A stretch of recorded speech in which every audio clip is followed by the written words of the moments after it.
¿Los cuadernos o las fotocopias de la corrupción? Bueno, esto es lo que me dieron, básicamente. Esto es lo que fui a buscar a la casa de mi fuente y seguí con la próxima. Yo lo abrimos, él me dijo, mira, mi amigo me dio esto y me dio esa caja y lo abrimos y adentro de eso estaban los famosos cuadernos. A partir de esto empezó, digamos, todo el trabajo y como te digo, un trabajo absolutamente desconocido, porque desconocido en el sentido de que nunca habíamos trabajado con una prueba así, o nunca me había pasado a mí en realidad, ¿no? ¿Y por qué te digo? Es difícil de creer, ¿no? Una persona que durante tanto tiempo escribe con minuciosidad. Totalmente. O sea, a mí me dicen, pero ¿y vos no dudaste? Y sí, mira, sí, dudé tanto que no publiqué nada. Esto fue interpretado por muchos de muchas formas. Pero la verdad que en el fondo lo que hubo, no hubo un caso heroico de democracia o de no sé qué, hubo un extremo cuidado de no equivocarnos, ¿no? De no meter la pata. Armamos un equipo con Candela Ini y Santiago Nasra y empezamos a trabajar. ¿Cómo trabajamos? Que es un poco lo que les quería mostrar. ¿Qué es lo que hicimos? Trabajamos durante varios meses, o por lo menos 2 y medio, de 10 de la noche más o menos a 4 de la mañana. Bueno, empezamos a chequear información. ¿Cómo chequeás? ¿Cómo empezás a chequear esto? ¿Y qué haces? Partiendo de una base que yo había dispuesto al inicio, no solamente que era un silencio entre nosotros y que no podíamos decir nada, sino que este personaje, si quieren llamarlo el escritor o el chofer, no se podía enterar. Porque nosotros considerábamos, o yo consideraba, que se podía amedrentar con semejante investigación. Un tipo que, por alguna razón, anotaba todo lo que pasaba, ¿no? Era muy fácil destruir esa prueba, porque no sé si saben, pero se los cuento, en la Argentina se mata por silencio y se silencia con dinero. Digamos, de acuerdo a los escrúpulos de quien quiera silenciar, puede usar el dinero o una bala. Entonces, yo estaba convencido de que si yo publicaba esto así, digamos, suelto de cuerpo, como hubiese hecho con cualquier otra cosa, posiblemente esa voz se hubiese silenciado. Lo cierto es que, digamos, yo no quería que él se entere, entonces ¿cómo uno empieza a chequear esto sin poder preguntarle a él? La primera hoja, el primer día, por ejemplo, decía que había llevado a las 18 horas al ministro, del ministerio, lo llevó a Barata al acto de la estación de servicio con el presidente Chávez, y entonces obviamente cualquier periodista que hace va, pasa a la próxima, buscas si efectivamente se abrió la estación de servicio, si esto sucedió a las 6 de la tarde, ¿no? Seguí la próxima, acá hay una nota de Francisco Olivera. Acá hay un párrafo de una nota que además la busqué en el papel por las dudas que esté tocada en la web, ¿viste?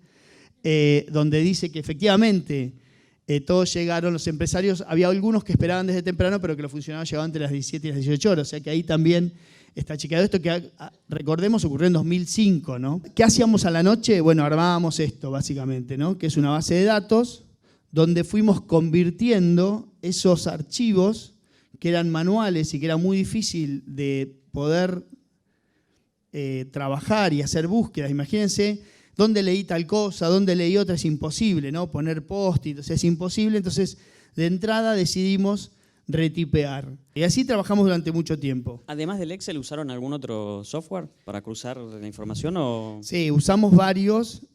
Usamos obviamente las bases de datos que tienen que ver con los archivos comerciales. Usamos una base de datos que tiene el diario construida, que básicamente tiene un raconto de los boletines oficiales de los últimos años, que es del Enedata. Archivarius. Archivarius, exacto. Seguramente ustedes ya le han hecho la pregunta, no ha llegado acá, pero seguramente ya la han hecho, es si yo revelé o no revelé la fuente. Ya la hicieron, me quiero imaginar, porque siempre el periodista se pregunta la relación del periodista con la fuente. Y la pregunta tiene una respuesta muy simple que es no. Yo no le conté ni a Santiago ni a Candela quién me había dado. Sí les conté todas las condiciones en las que yo me había hecho de ese material y les relaté absolutamente todo, pero nunca les dije el nombre. Lo mismo hice en la justicia. Nunca jamás les dije quién era. Sí les dije cómo había sido, ¿no? En el medio había pasado que cuando Barata, que era el transportado, sale de la cárcel, Centeno, que no sabía que los cuadernos habían salido de la casa de su amigo, se los pide. Y entonces ahí yo decido qué hacer. Entonces decidí entregárselos básicamente por eso, para no levantar sospecha y para poder seguir teniendo un tiempo más para la publicación. Y ahí es cuando decidí empezar a hablar con Stornelli, que era básicamente el que los tenía preso en la causa penal anterior, ¿no? Y fue Stornelli el que me dijo, mira, lamentablemente, no sé si esto es una buena o una mala noticia, pero el juez que entiende es Bonadío porque están todos presentados, incluso el propio Centeno estaba presentado en la causa de Bonadío.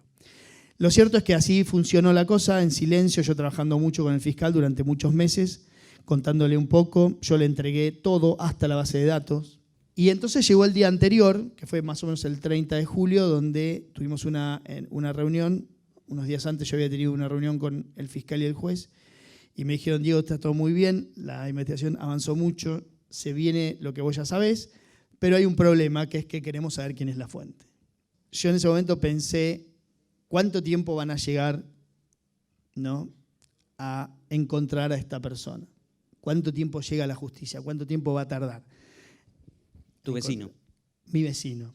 Muy rápido van a saber, porque solamente lo van a detener al chofer y la primera pregunta que le va a hacer la justicia es, ¿usted sacó los cuadernos de su casa? Sí. ¿A quién se los dio? A tal. Bueno, listo, lo voy a buscar. Todos declaramos el día anterior, por lo tanto ya sabíamos que estaba todo listo y esa noche fue una noche maravillosa periodística. Volví al diario más o menos a las 8 de la noche y les conté a todos los que estaban y nos juntamos en la sala y les dije lo que iba a pasar en la madrugada y me querían pegar del primero al último, los fotógrafos, los de arte, los editores, todos, porque nunca les había contado nada y obviamente teníamos escrito nada, lo que yo tenía en mi computadora y nada más. Así que fue una noche increíble donde primero tomamos la decisión de qué hacer, porque eran las 10 de la noche, si lo damos o no lo damos, y estábamos convencidos que iba a ser un tema disruptivo en la agenda, cosa que efectivamente los fue. Y quizás teníamos una de las primicias más grandes de la historia de la nación. Y entonces decidimos finalmente no darlo, armar un operativo y salir a la mañana. Y esto fue básicamente una noticia web que dimos a la mañana muy temprano, a las 7 de la mañana. Obviamente cambió la fisonomía de la página del diario, creo que por ahí está, a ver si pasó un poco más.